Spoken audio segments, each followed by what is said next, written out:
하나님의 사랑이 우리에게 이렇게 나타낸 바 되었으니 하나님이 자기의 독생자를 세상에 보내심은 그로 말미암아 우리를 살리려 하심이라. 사랑은 여기 있으니 우리가 하나님을 사랑한 것이 아니요 하나님이 우리를 사랑하사 우리 죄를 속하기 위하여 제물로 그 아들을 보내셨음이라. 아멘. 귀한 찬양 감사드립니다. 오늘은 주의 날입니다. 우리가 주님을 마음껏 기뻐하는 것이 우리의 힘과 능력인 줄로 믿습니다. 오늘 특별히 예배의 자리에 처음 나오신 분들이 계시는데 너무 잘 나오셨습니다. 너무 잘 오셨습니다. 매화교회 안에서 우리가 믿음 안에서 한 가족 되는 은혜를 오늘 누리기를 원합니다. 사도행전 말씀을 계속 전해왔는데 오늘은 새생명 축제의 주일을 맞아서 하나님이 주시는 마음을 여러분과 좀 나누려고 합니다. 예수님은 날 사랑하신다. 여러분 다 믿으시나요? 네, 감사합니다. 예수님은 날 사랑하신다. 이게 믿어지는 것, 이거 진짜 놀라운 축복입니다. 그런데 믿음 생활을 오래 하다가 어느 순간에 예수님이 날 사랑하신다. 이 이야기를 듣게 될 때 어떤 경우에는 아무런 감동도 없이 감격도 없이 그렇지 그리고 넘어갈 때가 있는 것 같아요. 우리가 믿음 생활하면서 어린 시절부터 찬송을 그렇게 불렀습니다. 예수 사랑하심을 성경에서 배웠네. 우리들은 약하나 예수 권세 많도다. 날 사랑하심 날 사랑하심 날 사랑하심 성경에 쓰였네. 우리가 그토록 찬양하며 믿음 생활을 했습니다. 이 찬양의 핵심은 성경의 진리 중의 진리가 예수님 날 사랑하셨다. 이건 믿고 사는 거라는 것입니다. 그런데 여러분 이 놀라운 복음의 축복을 여러분 매일매일 누리고 사십니까? 예수님이 날 사랑하신다. 이게 매일의 감격이 되십니까? 제가 오늘 이 자리에서 이 세상에서 하나님이 가장 사랑하시고 은혜 부어주는 사람은 누굴까요? 제가 이렇게 묻는다고 하면 여러분 마음속에 이미 벌써 마음속 깊은 곳으로부터 저요 이런 분들이 계시다면 여러분 믿음 생활 건강하게 잘하고 계신 겁니다. 하나님이 가장 사랑하시고 은혜 부어주시는 사람 누굴까요? 이렇게 질문할 때 이렇게 두리번거리시는 사람 누굴까? 저 사람일까? 그거 아닙니다. 하나님께서 가장 관심하시고 사랑하시는 사람 바로 나인 것입니다. 여러분인 것입니다. 그렇지 않다고 생각할 경우에는 우리의 신앙생활이 그저 오래됐기 때문일까요? 오래 그냥 시간이 지나서 마음이 식어버려서 그런 걸까요? 결코 아닙니다. 사실 우리의 관심이 하나님의 사랑에 있지 않기 때문에 그렇습니다. 우리가 자녀들이 부모의 사랑보다 부모의 재정적인 지원에만 마음을 빼앗긴 채 살고 있다. 그러면 그 자녀는 진짜 부모의 사랑 다 잃어버리고 사는 겁니다. 우리가 그것을 알죠. 하나님의 사랑이 감동으로 다가오지 않는다는 것은 왜일까요? 내가 하나님보다 더 사랑하는 것이 있기 때문에 그렇습니다. 하나님보다 다른 어떤 것을 더 원하게 되고 그래서 마음을 거기에 빼앗기게 되면 그것이 성경에서 바로 우상이라 말하고 있어요.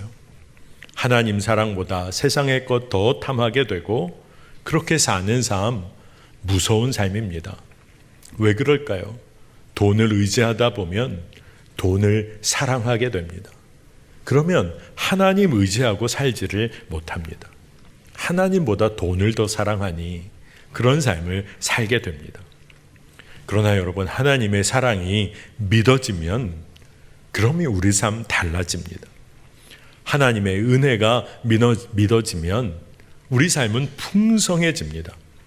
문제는 우리가 하나님의 사랑과 은혜를 우리의 외적인 환경, 조건으로 판단하려다가 세상의 영에 다 속으며 사는 겁니다. 성경을 보면 요셉이 형제들에 의해서 미디안 상인에게 팔려가지고 애굽 노예로 팔려갑니다.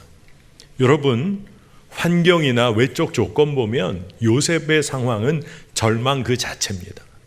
근데 요셉이 하나님의 사랑과 신실하심을 놓지를 않았어요. 요셉의 삶이 무너지려고 해도 벌써 그때 무너졌어야 되는데 요셉은 하나님 신뢰하고 그의 인생이 역전이 됩니다. 다윗 왕을 보세요. 아들 압살롬이 반역을 합니다. 정말 말도 안 되는 일을 겪어요. 그런데 다윗은 여전히 시편에서 하나님 붙잡고 기도합니다. 하나님을 신뢰합니다. 외적인 환경 때문에 흔들릴지언정 무너지지 않습니다. 여러분, 우리가 외적인 삶의 형편을 따라 하나님의 사랑을 재단하고 평가했다면 사실 우리는 너무너무 힘든 삶을 살아온 거죠. 그리고 오늘 이 자리에 이렇게 예배드리는 분들 아마 없을 겁니다. 흔들리는 대로 다 떠나가고 말았을 테니까요. 그러니 여러분, 외적인 환경, 조건에 속으면 안 됩니다. 그래서 사도 요한이 오늘 말씀에서 하나님의 사랑이 어떻게 드러났는가, 이거 분명히 강조합니다. 요한일서 4장 9절에 하나님의 사랑이 우리에게 이렇게 나타난 바 되었으니 하나님이 자기의 독생자를 세상에 보내심은 그로 말미암아 우리를 살리려 하심이라. 아멘.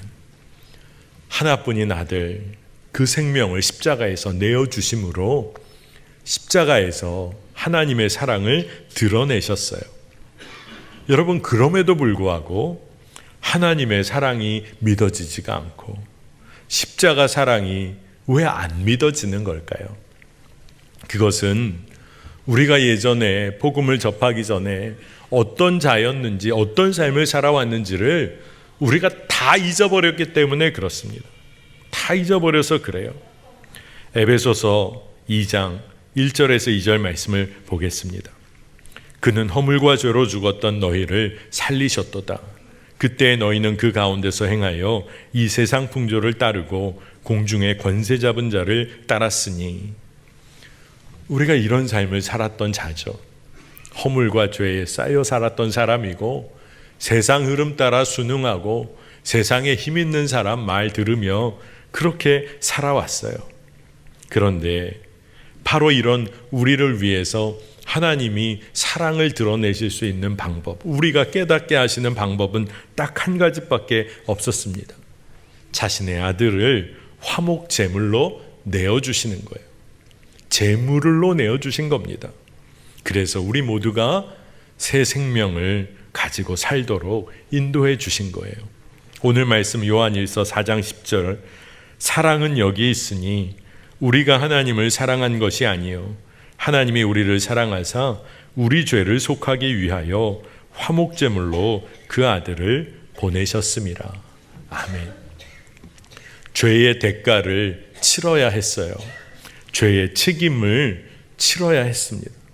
그런데 그런 우리의 삶인데 우리의 삶을 새롭게 하시기 위해서 예수님이 수치와 고난 그리고 모든 모욕을 당하셨어요. 십자가에서 생명을 내어주셨습니다. 그런데 여러분, 왜 이 놀라운 복음이 안 믿어지는 걸까요? 그리고 많은 경우 사람들이 날 위한 십자가라는 게 안 믿어져서 그게 뭐 나 때문입니까? 내가 뭐 죄인입니까? 그게 왜 나를 위한 겁니까? 그런 질문을 할 때가 많습니다. 사랑이 믿어지지 않으면 삶의 중심이 흔들리게 됩니다. 여러분, 사랑을 어떻게 머리로 알 수 있을까요? 여러분, 지금까지의 인생 가운데 사랑을 머리로, 논리로 여러분 깨달았습니까? 아니잖아요. 사랑을 삶에서 경험하고 내 매일의 삶의 실제 가운데서 뜨겁게 느끼고 경험했기 때문에 사랑을 알게 된 거 아닙니까? 그러니 우리가 진짜 믿음의 삶을 통해서 정말 체험하고 경험하고 그 사랑을 누려야 합니다. 십자가 사랑이 내 것, 나를 위한 사랑이라고 받아들여지고 믿어지면 내 삶은 바뀝니다. 어떻게 바뀐 삶을 살게 될까요?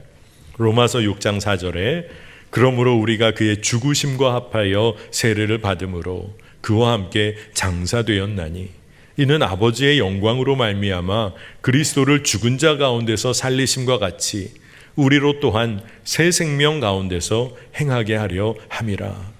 아멘. 세례 받은 자로 믿음을 가지고 살게 된다는 겁니다. 세례 받은 자로 살게 됐다는 것은 어떤 믿음의 어떤 단계를 수료했다, 수료증을 얻게 됐다, 이런 의미 아닙니다. 그 옛날 유대 땅에서 세례를 베풀 때 흐르는 강물, 흐르는 물에 세례를 베푸는 사람과 돕는 이들이 세례 받는 사람을 물에 전체 몸이 잠기게 했어요. 숨을 쉴 수가 없습니다. 그때 십자가에서 예수님과 함께 죽음을 경험하는 순간이에요. 숨을 못 쉬어요. 죽음을 경험합니다. 그런데 세례를 베풀며 돕는 이들이 그를 물 밖으로 꺼냅니다. 일어서게 합니다. 그때 새로운 숨을 쉬게 되는 거예요. 이제 새 생명으로 살게 되었음을 의미합니다. 나를 위해 십자가에서 생명을 내어주신 그 예수님, 부활의 새 생명으로 함께 하시는 그 주님과 함께 이제 완전히 새로운 삶을 사는 겁니다. 그게 바로 세례 받은 자로 산다는 의미예요. 내 안에 예수님께서 생명의 주인이 되셨다는 겁니다. 여러분, 불치병으로 오래 투병하다가 은혜 가운데 완치 받은 분이 있다고 하십시다. 그분의 삶은 그 이후에 어떻게 바뀔까요? 예전과 같은 식습관, 생활 습관으로 돌아갈 수 있을까요? 옛날에 내 맘대로 먹고 마시고 하고 싶은 거 하다가 몸이 그토록 망가졌다가 은혜의 은혜로 겨우 치유받았다. 아마 마음은 옛날 먹던 거 하던 습관으로 하고 싶은 마음이 들었다가도 그렇게 살면 안 되지. 내가 어떻게 새롭게 얻은 생명인데 달라질 거예요. 사람을 대하는 태도는 어떨까요? 옛날에 그렇게 평가하고 누군가와 경쟁하고 저 사람 못 잡아먹어서 내 마음이 막 안달이고 내가 못 이겨서 안달이던 삶에서 죽음의 문턱 앞에 섰다가 새 삶을 얻게 되었을 때 사람 보는 마음 자체가 달라져요. 너그러워집니다. 경쟁보다는 그래, 사랑하고 살아야지. 삶의 자세가 바뀔 거예요. 새로운 삶을 얻었기 때문에 그렇습니다. 그리고 무엇보다 그의 삶에는 생명을 주관하시는 분이 계시다. 절대자 하나님이 계시다.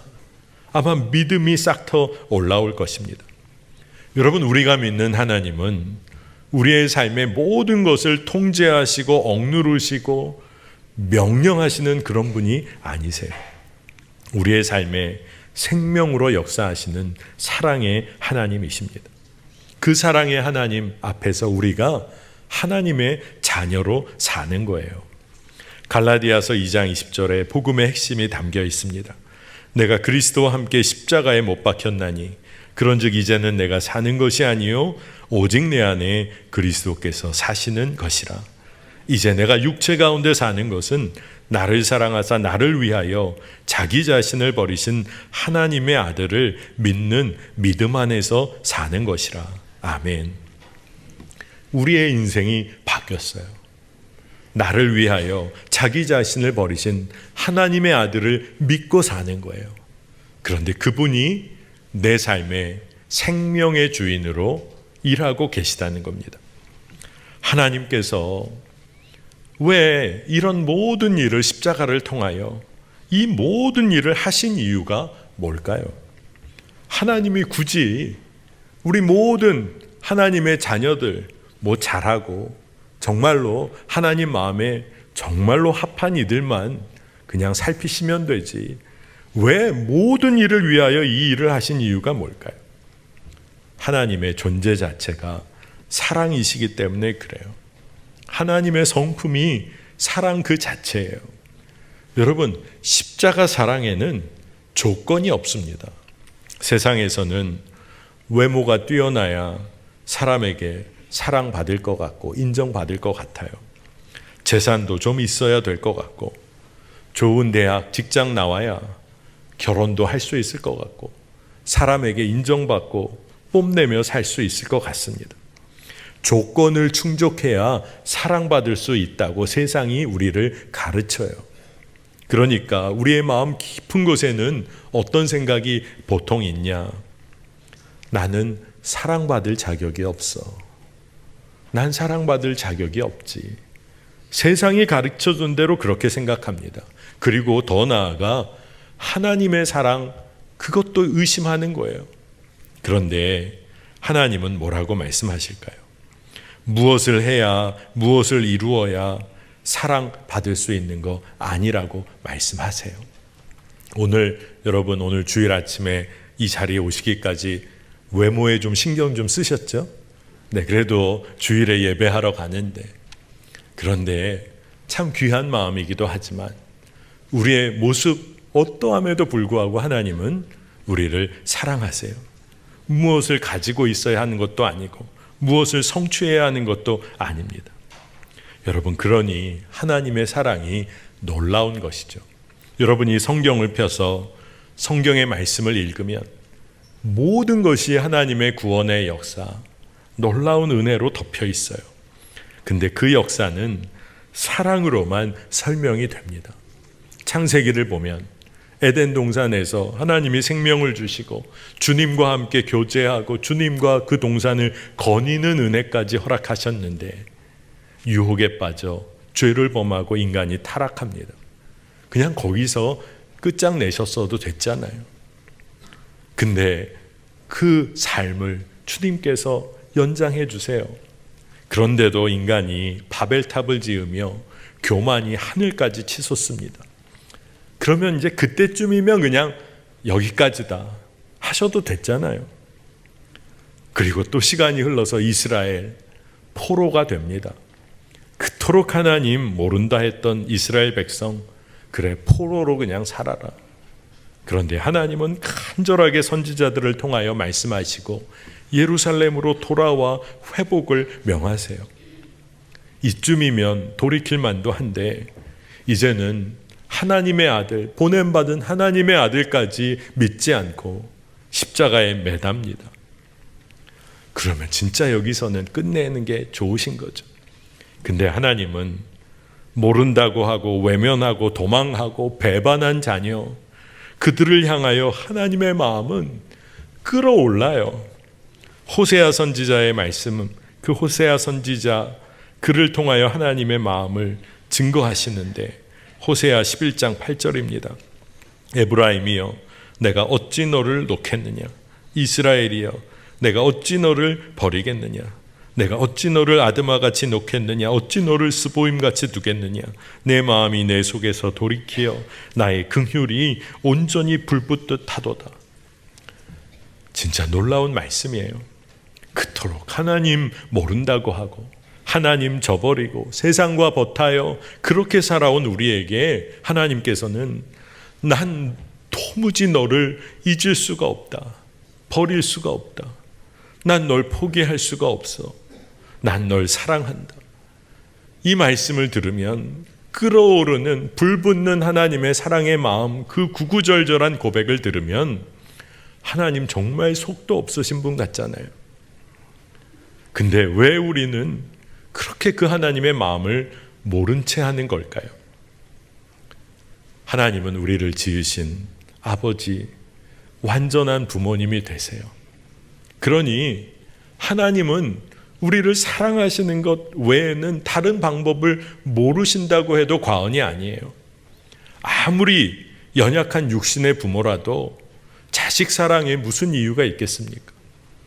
그저 사랑하는 것 외에는 자녀를 대할 방법이 없는 거예요. 하나님의 마음은 불붙듯 하세요. 우리를 향하여. 하나님의 마음은 우리를 향하여 변하신 적이 없으세요.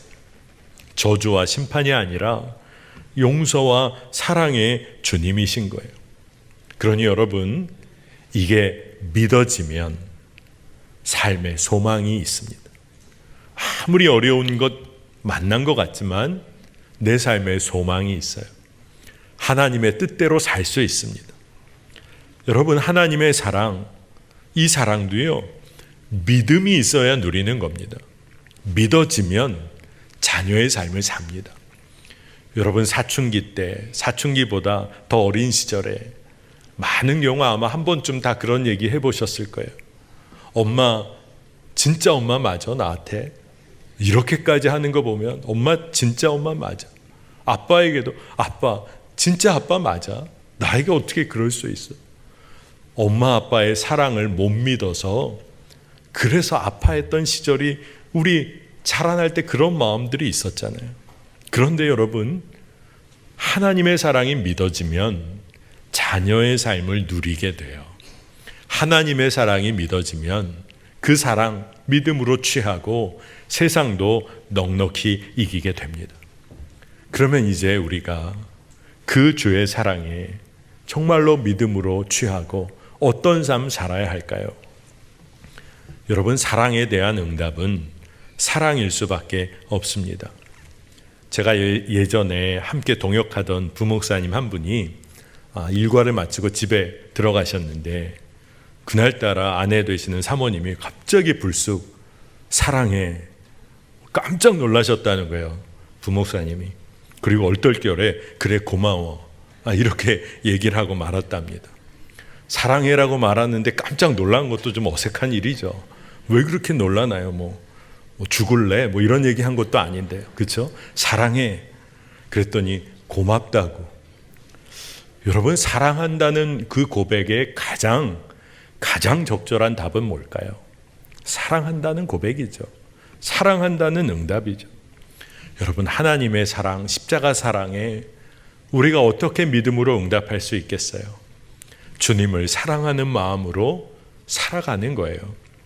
저희 교회에 제자훈련 2기 수료생까지가 나왔어요. 수료 예배 함께 하신 분들은 다 보셨겠지만 수료장, 파송장을 드릴 때 꼭 문답을 합니다. 십자가 사랑에 대하여 고백할 기회를 드려요. 제가 수료생들에게 물었습니다. 예수님께서 당신을 십자가에서 생명 다해 사랑하셨습니다. 그러면 모든 수료생들이 한 명 한 명이 저도 예수님을 생명 다해 사랑합니다. 고백할 기회를 다 드리는 거예요. 생명을 주신 그분께 믿음으로 사랑으로 반응하며 결단하는 겁니다. 그런데 여러분, 앞으로 사랑하겠습니다. 앞으로 잘하겠습니다. 제가 사랑하려고 노력하겠습니다. 이거 아니라는 겁니다. 지금 바로 이 땅 이곳에서 제가 주님을 지금 사랑합니다. 이 고백을 주님께 올려드리는 것, 이게 우리가 살아가야 할 길인 줄 믿습니다. 주의 사랑을 경험하고 나면, 믿음으로 누리기 시작하면 여러분, 삶은 바뀌어요. 내가 사랑하는 이의 마음에 기쁨이 되고 싶은 거예요. 그러니 말씀대로 순종하는 게 기쁨이 돼요. 말씀대로 사는 게 부담스러운 짐이 아니라 내가 말씀대로 사는 게 사랑하는 주님을 기쁘시게 하는 거기 때문에 그렇게 사는 게 너무나 감격이 되는 거죠. 여러분, 베드로를 한번 생각해 보세요. 베드로는 예수님 모른다고 3번이나 부인하고 저주까지 하고 예수님 십자가에 달리실 때 도망갔습니다. 근데 부활하신 예수님은 베드로를 찾으세요. 찾아가셨어요. 친히 찾아가셨어요. 그리고 질문을 3번이나 하세요. 너 왜 그때 왜 도망갔어? 이런 추궁하는 질문이 아니셨어요. 베드로가 그 믿음과 사랑을 회복할 기회를 주시는 겁니다. 사랑을 고백할 기회를 주시는 거예요. 네가 날 사랑하냐? 주님, 제가 주님 사랑하는 거 주님이 아십니다. 베드로가 그 고백을 주께 올려드릴 때 베드로의 마음은 어땠을까요? 자신이 사랑한다고 고백하는 것도 중요했지만 그 질문에 대답하는 순간순간 예수님은 날 사랑하시는구나. 나의 사랑, 나를 향한 사랑이 변하신 적이 없구나. 얼마나 감격스럽고 마음이 벅차올랐을까요? 베드로가 주님, 제가 주님 사랑합니다. 이 3번의 대답을 올려드리는 동안 베드로에게는 모든 것이 분명해졌어요. 이제는 내 뜻대로 사는 삶이 아니라 날 사랑하시는 주님의 인도하심 따라 사는 삶이 가장 은혜고 복 있는 삶이구나. 주를 향한 사랑이 믿어지니까 삶이 완전히 뒤바뀌어지는 겁니다. 베드로, 그토록 도망가고 주님 모른다 했던 베드로의 인생이 다시 한번 뒤바뀌어서 생명의 길을 걷게 돼요. 여러분, 우리 삶에 뭐가 문제일까요? 무엇이 문제여서 세상에서 그렇게 넘어지고 낙담하며 사는 걸까요? 왜 그토록 세상에서 흔들리며 사는 걸까요? 뭐가 문제일까요? 날 사랑하시는 예수님 잊고 살기 때문 아닙니까? 내가 얼마나 사랑받는 존재임을 놓치고 살기 때문 아닙니까? 십자가 사랑이 믿어지면, 주님이 날 가장 사랑하신다는 게 믿어지면 삶의 발걸음 자체가 달라져요. 저도 말씀을 들으며 은혜 받을 때 접했던 이야기 하나가 있어요. 전라남도 바닷가 오촌마을에 한 교회 사모님, 아주 젊은 교회 사모님이 영성수련회에 이제 참석을 하게 되셨다고 해요. 그런데 이 수련회에 참석한 이 사모님의 얼굴이 너무 어두워 보였다고 합니다. 이 사모님은 그저 전도사님이 너무 좋아서 결혼을 했는데 결혼하고 보니 목회자의 아내로 사모가 되어 있었다는 거예요. 근데 그 일을 감당하는 게 너무 어렵더랍니다. 어촌 교회에 부임을 해 갔는데 바닷바람은 드세고 사택이 하나 있는데 천정은 무너질 것 같고 경제적인 어려움보다 더 힘들게 하는 것이 하나 있었는데 주일에 예배 때 몇 안 되는 교인들 얼굴 보는 게 너무 힘들었다는 거예요. 왜냐하면 이 교회가 교인들이 교역자와 불신의 관계가 참 깊었던 교회라 교역자가 새로 부임하는데 이사하는데 어느 누구 하나 웃으면서 맞아준 사람이 없었다는 겁니다. 그러니 젊은 사모님 마음을 잡을 수가 없어서 부임한 지 한 달 되어 가는데도 마음이 너무 힘들고 어린 아기 되는 딸이 있는데 이 염분기가 너무 많은 우물물로 아이를 이렇게 씻기고 세수시키는데 애 얼굴 피부가 다 뒤집어지고 마음이 무너질 대로 무너져서 뭐 약수라도 가져와서 애를 씻기나 그러는 가운데 이삿짐은 다 풀지도 못하고 마음이 정착이 안 되니까 이삿짐도 못 푼 채로 영성수련회에 오셨다는 겁니다. 하나님은 정말 계시기는 한 건가? 하나님을 진짜 만나고는 싶은데 어떻게 하나님을 만나야 할지 모르겠고 그냥 답답한 마음을 가진 채로 수련회 일정 시간 따라 시간이 흘러 갔는데 성찬식 시간이 되었어요.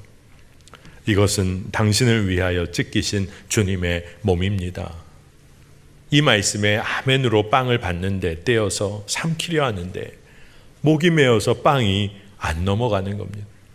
이어서 이것은 당신을 위해 흘리신 주의 피입니다.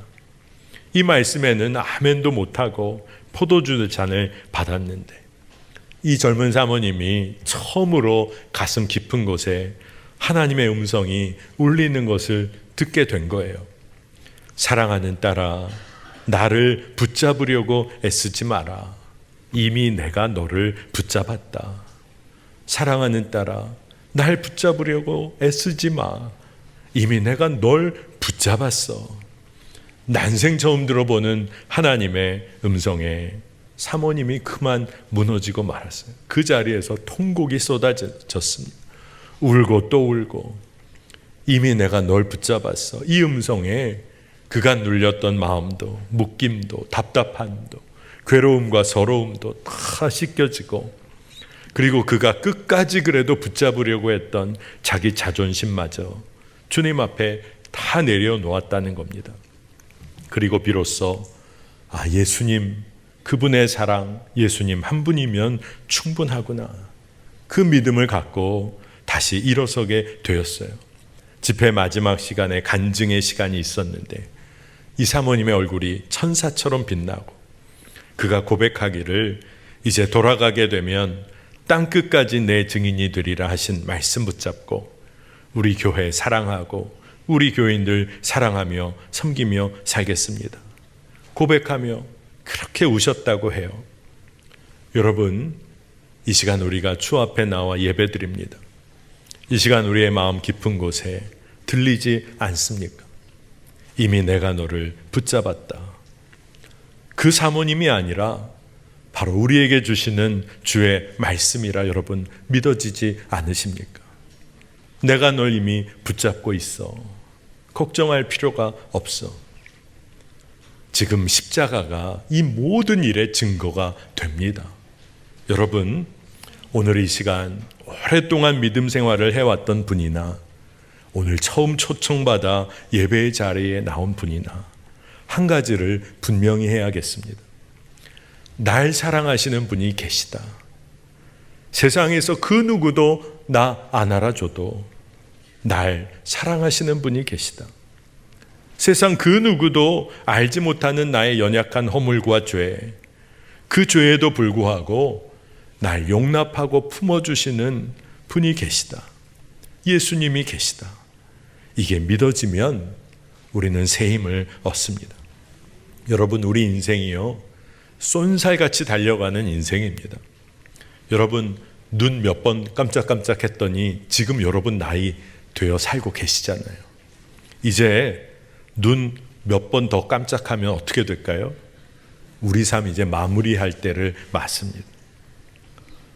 그러면 우리의 인생 어떻게 진정한 의미와 목적을 가지고 살고 우리의 삶은 어떻게 그 의미와 목적이 이루어지는 걸까요?